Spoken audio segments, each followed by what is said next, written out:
नमस्कार दोस्तों, मैं गौरव एक बार फिर से आप सबका स्वागत करता हूं आपके अपने परिवार स्वाध्याय सीरी में। दोस्तों, आप जानते हो कि ये क्लास रोज शाम को 8 बजे होती है और इसमें हम यूपी में पूछे गए क्वेश्चन करते हैं। तो आइए दोस्तों, हम जुड़ते हैं अपने क्वेश्चन सीरीज के साथ और आपका आज का जो पहला क्वेश्चन है उसे देखते हैं कि पहला क्वेश्चन क्या कहता है। ठीक है, तो आइए पहला क्वेश्चन क्या कहता है। पहला क्वेश्चन कहता है आपका, निम्नलिखित वाक्यों में से करण कारक के विभक्ति चिन्ह का प्रयोग हुआ है। बताइए, निम्नलिखित वाक्यों में करण कारक के विभक्ति चिन्ह का प्रयोग हुआ है। देखिए, लड़का दर्द के मारे छटपटा रहा है। भोजन के निमित्त पधारिए। सिंह वन में या गुफा में रहते हैं। सरकार गरीबों के वास्ते कई योजनाएं चला रही है। जब मैंने कहा था किसी दूसरे के लिए काम किया जाता है तो वहां पर क्या होता है, संप्रदान तत्पुरुष समास होता है या संप्रदान कारक होता है। ठीक है, तो यहां पर क्या पूछा है हमसे, करण कारक। तो ए, ऑप्शन नंबर ए इसमें होता है कि लड़का दर्द के मारे छटपटा रहा है या लड़का दर्द के द्वारा छटपटा रहा है। लड़का किस जब कार्य को करने का, क्रिया को करने का कारण होता है तो वहां क्या होता है, करण तत्पुरुष समास होता है। कर्ता ने कर्म को करण से के द्वारा। ठीक है ना, तो यहां पर क्या होगा, ऑप्शन नंबर ए इसका राइट आंसर क्या हो जाएगा, ऑप्शन नंबर ए हो जाएगा। लड़का दर्द के मारे छटपटा रहा है। अब हम देखते हैं क्वेश्चन नंबर 2। बच्चे बस से पाठशाला जाते हैं। इस वाक्य में कौन सा कारक है। बच्चे बस से पाठशाला जाते हैं, तो इसमें कौन सा कारक है बताइए। पहले आप बताइए कि कारक के कितने प्रकार होते हैं। कौन सा कारक है, कारक के कितने प्रकार होते हैं बताइए। पहले आप देखिए, अप्रदान कारक, संप्रदान कारक, कर्म कारक या करण कारक। अब देखिए, कारक के 8 प्रकार होते हैं। कितने होते हैं, कारक के 8 प्रकार होते हैं। कौन कौन से। कर्ता ने कर्म को करण से के द्वारा, संप्रदान को के लिए, अपदान से अलग होने के अर्थ में, संबंध का की के, अधिकरण में पर और संबोधन हे अरे। ठीक है, तो यहाँ क्या, बच्चे बस से पाठशाला जाते हैं। इस वाक्य में क्या है, किससे जाते हैं, बच्चे बस से पाठशाला जाते हैं। तो यहां पर क्रिया को करने का साधन क्या है, किससे, बस से जाते हैं। क्रिया को करने का साधन है ना यहाँ, और वैसे भी कर्ता ने कर्म को करण से, तो ऑप्शन नंबर डी इसका राइट आंसर क्या हो जाएगा, करण कारक। ऑप्शन नंबर डी इसका राइट आंसर क्या हो जाएगा, करण कारक हो जाएगा। अब देखते हैं हम, शेखर एक जीवनी उपन्यास के लेखक कौन है। बताइए, शेखर एक जीवनी उपन्यास के लेखक कौन है।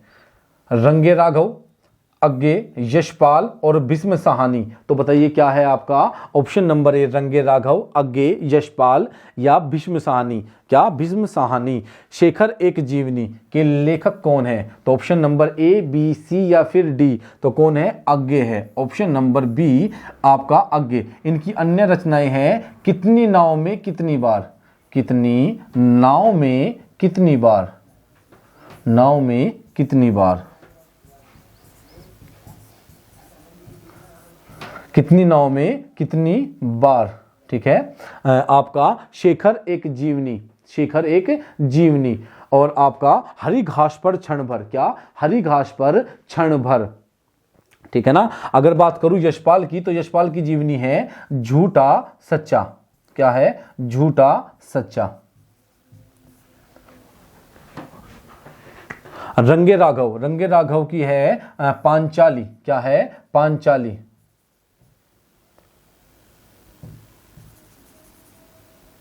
पांचाली और खंडर,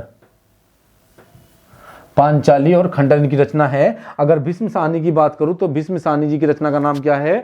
भीष्म साहनी जी की रचना मैं आपको बाद में बताऊंगा, अभी याद नहीं आ रही मेरे कि भीष्म साहनी जी की महत्वपूर्ण रचना कौन सी है। लेकिन अभी आप देखिए, शेखर एक जीवनी यह एक उपन्यास है अज्ञे का। क्या, अज्ञे जी का एक उपन्यास है। इनकी रचना है कितनी नाव में कितनी बार, कितनी नाव में कितनी बार, हरी घास पर क्षण भर, हरी घास पर क्षण भर, सदा नीरा। क्या, सदा नीरा। और ये क्या है, शेखर एक जीवनी अज्ञे जी की रचना का नाम है। होरी किस उपन्यास का एक पात्र है। बताइए, होरी किस उपन्यास का एक पात्र है। गबन का, कर्म भूमि का, रंग भूमि का या गोदान का। किसका, होरी किसका एक पात्र है, गबन का, कर्म भूमि का, रंग भूमि का या गोदान का। तो किसका एक पाठ है बताइए आप लोग, किसका है आपका, गोदान का। किसका है, गोदान का। होरी एक पाठ, एक उपन्यासकार का पात्र है, पात्र अर्थात कैरेक्टर है। तो ये सभी किसकी रचना है, ये सभी प्रेमचंद जी की रचना है। किसकी, प्रेमचंद जी की, प्रेमचंद की रचना है। किसकी रचना है? ये सारी की सारी किसकी रचना है? ये सारी की सारी प्रेमचंद जी की रचना है, ठीक है ना। इन्हें उपन्यास सम्राट कहा जाता था। क्या कहा जाता था इन्हें? उपन्यास। इन्हें क्या कहा जाता था? उपन्यास सम्राट कहा जाता था। उपन्यास सम्राट भी प्रेमचंद जी को कहा जाता था। तो इनकी रचनाएं हैं गबन, कर्मभूमि, रंगभूमि, गोदान, मंगलसूत्र। क्या है? अक्सर पूछा जाता है मंगलसूत्र। मंगलसूत्र, मंगलसूत्र इनका अधूरा उपन्यास था। क्या था? अधूरा रह गया था इनका उपन्यास मंगलसूत्र। अगर बात करूं हिंदी का प्रथम मौलिक उपन्यास कौन सा है? हिंदी का प्रथम मौलिक उपन्यास कौन सा है? बताइए। Option number A, option number A, परीक्षा गुरु। क्या? परीक्षा गुरु। क्या है? परीक्षा गुरु, आनंद मठ, गबन या फिर तितली। बताइए ऑप्शन नंबर ए, बी, सी या डी।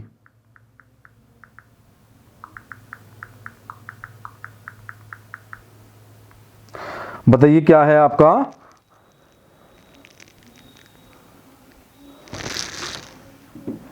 क्या है आपका? परीक्षा गुरु, आनंद मठ, गबन या फिर आपका तितली। देखिए हिंदी का प्रथम मौलिक ग्रंथ उपन्यास माना जाता है, हिंदी का प्रथम मौलिक उपन्यास माना जाता है परीक्षा गुरु। ऑप्शन नंबर ए, परीक्षा गुरु। इसके जो राइटर है, इसके जो लेखक है वे है लाला श्रीनिवास दास। लाला श्रीनिवास दास। लाला श्रीनिवास दास। आनंद मठ के लेखक कौन है? आनंद मठ के है बंकिम चंद्र चटर्जी। क्या है? बंकिम चंद्र चटर्जी। क्या है? बंकिम चंद्र चटर्जी। अगर गबन की बात करता हूं, गबन के है प्रेमचंद। क्या है? प्रेमचंद है। तितली की बात करूं तो जयशंकर प्रसाद है। जयशंकर प्रसाद है। जयशंकर प्रसाद। उर्वशी। क्या है इनकी? इनकी एक रचना का नाम है उर्वशी। तितली, आपका अयोध्या, आपका उर्वशी हो गया, तितली हो गया, कामायनी हो गया, ये किसकी रचना है? जयशंकर प्रसाद जी की है। लहर हो गया, चंद्रगुप्त हो गया, स्कंदगुप्त हो गया, ये किसकी रचना है?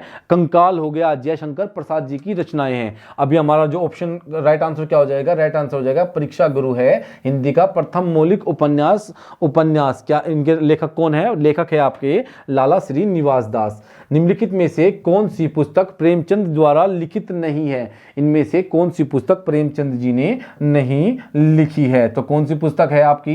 कायाकल्प, रंगभूमि, कर्मभूमि या ध्रुव स्वामिनी। कौन सी आपकी? ध्रुव स्वामिनी। देखिए कायाकल्प प्रेमचंद जी की है, रंगभूमि भी प्रेमचंद जी की है, कर्मभूमि भी प्रेमचंद जी की है, लेकिन ध्रुव स्वामिनी किसकी है आपकी? जयशंकर प्रसाद की है। जयशंकर प्रसाद जी की है। जस्ट अभी अभी मैंने आपको बताया है आपकी कौन सी?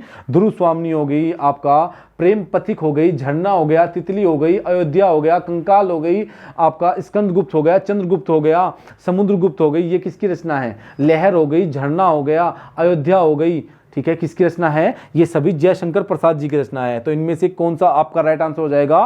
क्वेश्चन नंबर 6 का राइट आंसर हो जाएगा आपका ऑप्शन नंबर डी, ध्रुव स्वामिनी। ध्रुव स्वामिनी। अब हम देखते हैं क्वेश्चन नंबर 7 को।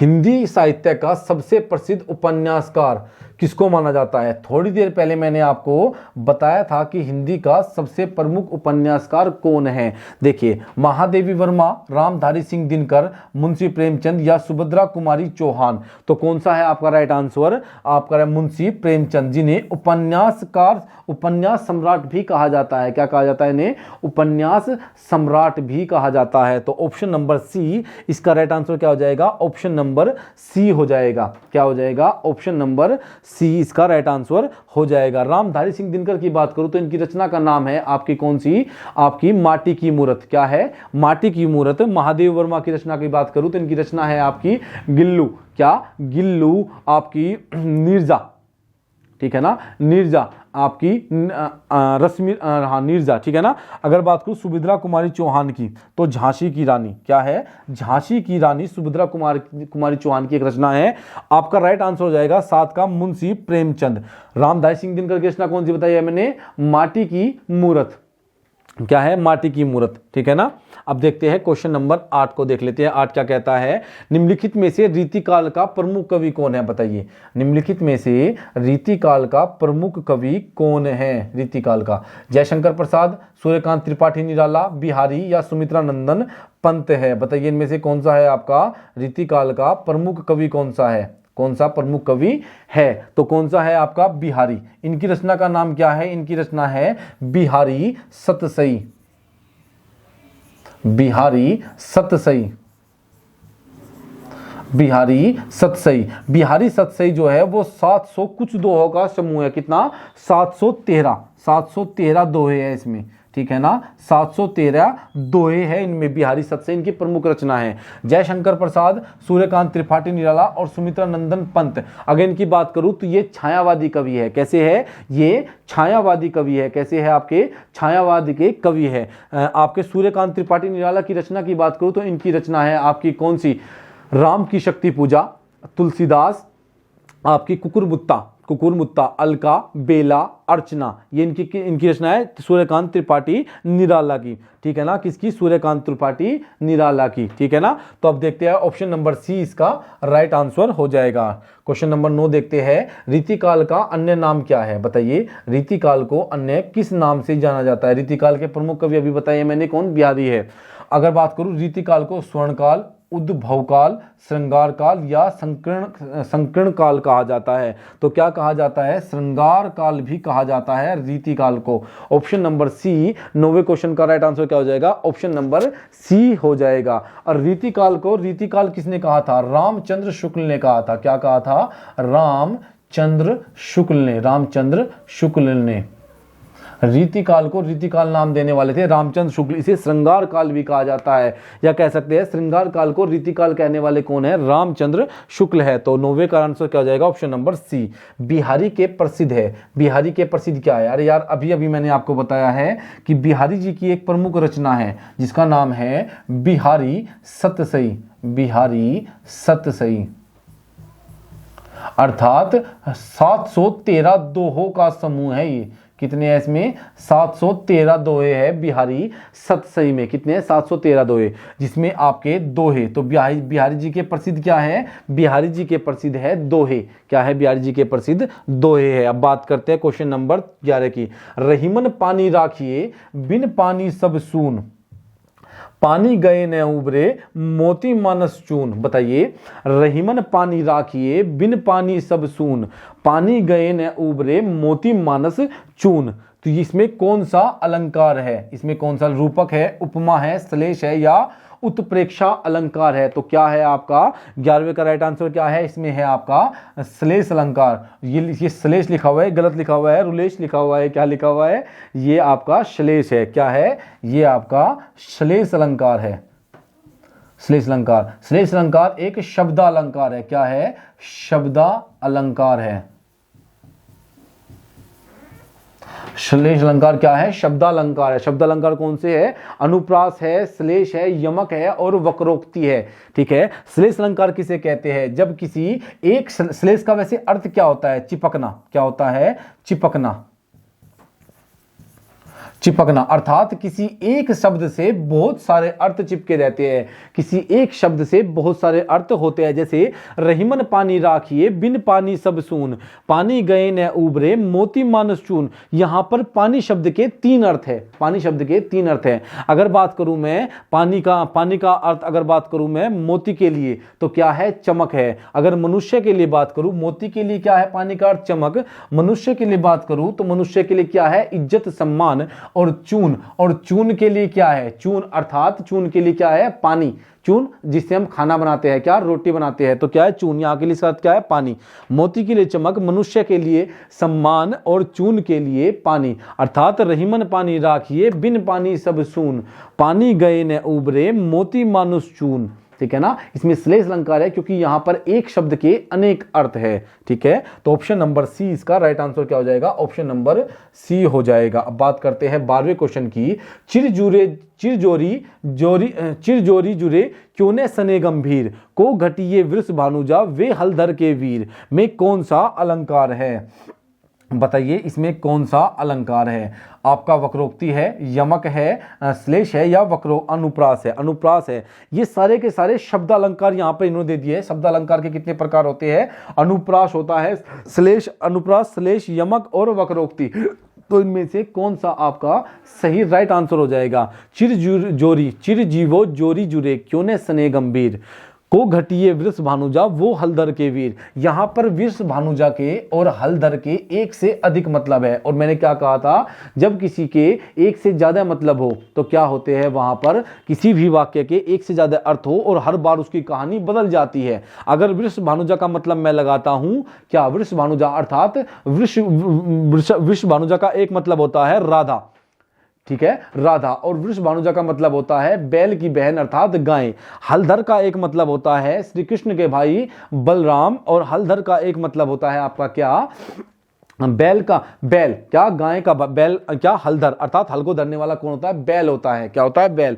तो यहां से दो मतलब लिख लेंगे। जब किसी वाक्य के एक से अधिक मतलब होते हैं और हर मतलब के साथ वाक्य की कहानी बदल जाती है तो वहां पर क्या होगा? श्लेष अलंकार क्या होगा? ऑप्शन नंबर सी इसका राइट आंसर हो जाएगा। 12वें का सी राइट आंसर हो जाएगा, श्लेष अलंकार। 13वें की बात करते हैं। श्लेष अलंकार होता है, बताइए श्लेष अलंकार क्या होता है? श्लेष अलंकार क्या होता है? शब्दालंकार, अर्थालंकार, उभयालंकार, उपयुक्त में उपयुक्त, सबसे अलग। तो बताइए क्या होगा? ऑप्शन नंबर ए, बी, सी या डी। तो शब्दालंकार होता है। क्या होता है? श्लेष जो है वो शब्दा अलंकार है। शब्दा अलंकार, शब्द अलंकार कितने भेद होते हैं? एक होता है श्लेष, क्या होता है? श्लेष, क्या होता है? श्लेष होता है आपका, अनुप्रास होता है, अनुप्रास, श्लेष अलंकार, अनुप्रास अलंकार, आपका यमक अलंकार और आपका वक्रोक्ति। वक्रोक्ति अलंकार। तो कितने प्रकार हुए आपके शब्दालंकार के? शब्दालंकार के 4 प्रकार हो जाते हैं, ठीक है ना, वक्रोक्ति 4 प्रकार। तो ऑप्शन नंबर ए आपका राइट आंसर हो जाएगा। 14वां क्वेश्चन, मेरे को बाजार जाना है वाक्य में किस प्रकार की अशुद्धि है? बताइए मेरे को बाजार जाना है, इसमें किस प्रकार की अशुद्धि है? मेरे को कहां जाना है? बाजार जाना है। इस वाक्य में किस प्रकार की अशुद्धि है? संज्ञा की, वचन की, लिंग की या सर्वनाम की? देखिए मेरे को बाजार जाना है तो इसमें क्या है? आपका सर्वनाम की अशुद्धि है। किसकी? सर्वनाम की अशुद्धि है। मुझे बाजार जाना है ये होता, मेरे को नहीं होगा, मेरे को गलत है, ये आपका सर्वनाम की अशुद्धि है। अगर किसी को ये दिक्कत है तो वो आप सुबह 9 बजे वाली क्लास लीजिए, हिंदी की टॉपिक वाइज चलती है। अगर कुछ भी दिक्कत है तो वहां से आपकी क्लियर हो जाएगी। अभी हमारा टॉपिक वाच्य चला हुआ है। सुबह हमने टॉपिक कौन सा खत्म किया है? वाच्य खत्म किया है। तो आप लोग जाइए, आपने अब तक हमने बहुत सारे टॉपिक खत्म कर लिए। तो सुबह 6 बजे आपको करंट अफेयर लेनी है, 8 बजे आपको बायोलॉजी लेनी है और 9 बजे सुबह हिंदी की थ्योरी की क्लास लेनी है। और फिर शाम को प्रैक्टिस करनी है कि देखिए कि यूपी SSS में जो क्वेश्चन पूछे जाते हैं, जो आपको पढ़ाया जा रहा है वो आपके काम का भी है या वैसे ही आपको पढ़ाया जा रहा है। तो चलिए देखते हैं। शुद्ध वाक्य का चयन कीजिए, शुद्ध वाक्य का चयन कीजिए, शुद्ध वाक्य का चयन कीजिए। उसका शिमला जाना है, उसका शिमला जाना है, उसने शिमला जाना है, उसे शिमला जाना है, उससे शिमला जाना है या उसे शिमला जाना है। तो क्या होगा? ऑप्शन नंबर ए, बी, सी या फिर डी। तो क्या होगा आपका? ऑप्शन नंबर डी, उसे शिमला जाना है। क्यों? राइट आंसर क्या हो जाएगा? ऑप्शन नंबर डी, उसे शिमला जाना है। 16 क्वेश्चन को देखते हैं। उन्होंने कहा, उन्होंने कहा, उन्होंने कहाँ जाना है वाक्य में किस प्रकार की अशुद्धि? अच्छा, इसमें अशुद्धि पूछी हुई है, इसलिए मैं सोचा कि पढ़ने में क्या दिक्कत हो रही है। उन्होंने कहाँ जाना है वाक्य में अशुद्धि है, सर्वनाम की, संज्ञा की, क्रिया की, विशेषण की। तो बताइए किस प्रकार की अशुद्धि है? 16वें क्वेश्चन का राइट आंसर क्या हो जाएगा आपका? क्या हो जाएगा? सर्वनाम हो जाएगा। क्या हो जाएगा? सर्वनाम हो जाएगा। इसका हो जाएगा उन्हें कहाँ जाना है, उन्हें कहाँ जाना है, उन्होंने कहाँ जाना है गलत है। यहां पर क्या होगा? उन्हें कहाँ जाना है, सर्वनाम संबंधी अशुद्धि है। 17वें क्वेश्चन को देखते हैं। गहरी नींद सोना अर्थ की अभिव्यक्ति के लिए उचित मुहावरा क्या होगा? बताइए इसके लिए सही मुहावरा क्या होगा? गहरी नींद सोने का उचित मुहावरा क्या होगा? घोड़े पर सवार होना बेसुध होना, घोड़े बेचकर सोना या चैन की नींद सोना। तो बताइए आपका 17वें क्वेश्चन का राइट आंसर क्या हो जाएगा? बताइए 17वें क्वेश्चन का राइट आंसर क्या हो जाएगा? तो क्या हो जाएगा? घोड़े बेचकर सोना, अर्थात चैन की नींद सोना, घोड़े बेचकर सोना। तो क्या होगा? 17वें का option number C right answer हो जाएगा। 18 की बात करते हैं। गर्व करना विकल्पों में दिए गए किस मुहावरे का अर्थ है?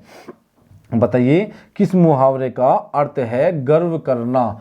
ऐंठ कर चलना, दिन काटना, ओले पड़ना या डींग हाँकना।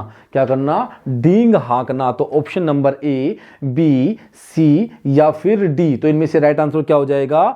ऐंठ कर चलना, दिन काटना, ओले पड़ना या डींग हाँकना। तो क्या हो जाएगा? ऐंठ कर चलना। क्या होगा? ऐंठ कर चलना। ऑप्शन नंबर ए, ऐंठ कर चलना। क्या आंसर हो जाएगा? ऑप्शन नंबर ए, ऐंठ कर चलना। गांठ का पूरा मुहावरे का क्या अर्थ है? गांठ का पूरा, आंख का अंधा। क्या होता है? पूरा मुहावरे की अगर बात करूं तो मुहावरा होता है कि गांठ का पूरा, आंख का अंधा, या आंख का अंधा, गांठ का पूरा। तो क्या होगा? इसका अर्थ क्या होता है आपका? ईमानदार, दुकानदार, लापरवाह या मालदार। देखिए, आंख का अंधा है लेकिन गांठ का पूरा है, अर्थात वह बहुत ज्यादा मालदार है। क्या है? मूर्ख है फिर भी मालदार है। यहां पर जो अंधा शब्द है वो मूर्ख से लिया गया है कि आंख का अंधा, गांठ का पूरा, अर्थात मूर्ख है लेकिन फिर भी क्या है? आपका बहुत ज्यादा मालदार है, पैसे वाला है। ठीक है, कोई भी गलत नहीं समझेगा भी। आंख का अंधा अर्थात वह मूर्ख है। ये नहीं कह रहा कि हम जो मतलब जिसको दिक्कत होती है वो मूर्ख होता है, नहीं। यहां पर क्या मतलब है कि आंख का अंधा अर्थात वह मूर्ख है, देखकर भी वह अंधा होता है चीजों को, लेकिन फिर भी मालदार है। क्या है? मालदार है। गांठ का पूरा होना क्या है? मालदार। संयुक्त वाक्य को सरल वाक्य में बदलिए।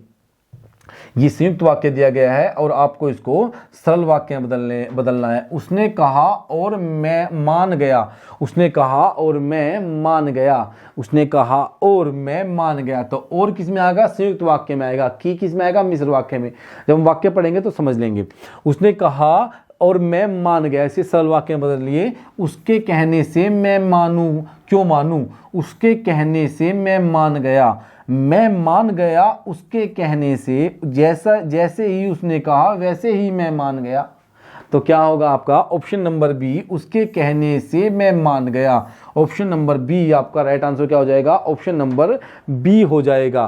क्या हो जाएगा? ऑप्शन नंबर बी आपका राइट आंसर हो जाएगा। उसके कहने से मैं मान गया। ये संयुक्त वाक्य से सरल वाक्य में बदल दिया गया। वह दंड से बचना चाहता था इसलिए भाग गया। वाक्य में संयुक्त वाक्य है। इसका सरल रूप क्या होगा? बताइए कि इसका सरल रूप क्या हो जाएगा? क्योंकि वह दंड से बचना चाहता था इसलिए भाग गया। दंड से बचने के लिए वह भाग गया। वह भाग गया क्योंकि दंड से बचना चाहता था। वह भाग गया क्योंकि उसे दंड से बचना था। क्या था? उसे दंड से बचना था। तो ऑप्शन नंबर ए, बी, सी या डी राइट आंसर क्या हो जाएगा? तो राइट आंसर होगा आपका ए, बी, सी या फिर डी। तो क्या होगा? दंड से बचने के लिए वह भाग गया। यह आपका साधारण वाक्य है। संयुक्त वाक्य से हमने इसे सरल वाक्य में बदल दिया। ऑप्शन नंबर बी इसका राइट आंसर हो जाएगा। 22 की बात करते हैं कि मिश्र वाक्य को साधारण वाक्य में बदलिए। मिश्र वाक्य को साधारण वाक्य में बदलिए। देखिए, मिश्र वाक्य क्या है आपका? उसका सम्मान सभी करते हैं। कवि लोकप्रिय होता है। जो कवि लोकप्रिय होता है उसका सम्मान सभी करते हैं। जो कवि लोकप्रिय होता है उसका सम्मान सभी करते हैं। इस वाक्य को मिश्र वाक्य है। ये से किसमें बदलना है? साधारण वाक्य में। लोकप्रिय कवि का सम्मान सभी करते हैं। लोकप्रिय कवि का सम्मान करना चाहिए। लोकप्रिय कवि को सम्मानित सभी के द्वारा करते हैं। लोकप्रिय कवि जो होता है उसका सभी सम्मान करते हैं। तो ऑप्शन नंबर ए, बी, सी या फिर डी। तो 22वें क्वेश्चन का राइट आंसर क्या हो जाएगा? 22वें क्वेश्चन का हो जाएगा ऑप्शन नंबर ए, लोकप्रिय कवि का सम्मान सभी करते हैं। क्या करते हैं? ऑप्शन नंबर ए आपका मिश्र वाक्य से सरल वाक्य में बदल दिया गया। कक्ष का अर्थ है। बताइए कक्ष का क्या अर्थ है? कक्ष का क्या अर्थ है? कक्ष का, ये कक्ष दिया है, इसका अर्थ क्या है? इसके अर्थ दिया है आपका ऑप्शन नंबर ए, कमरा, कांच। ऑप्शन नंबर बी, कमरा, किनारा। ऑप्शन नंबर सी, कमरा, तांबा। ऑप्शन नंबर डी, कमरा, काख। क्या है? कमरा और काख। तो कक्ष का क्या अर्थ होता है? तो कक्ष का अर्थ होता है ऑप्शन नंबर डी, कमरा और कांख।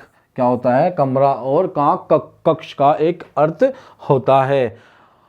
काकू का सर्वाधिक उपयुक्त अर्थ कौन सा होता है? काकू का सबसे उपयुक्त अर्थ कौन सा होता है? आपका ऑप्शन नंबर 1 कौवा, कटु, चाचा या व्यंग।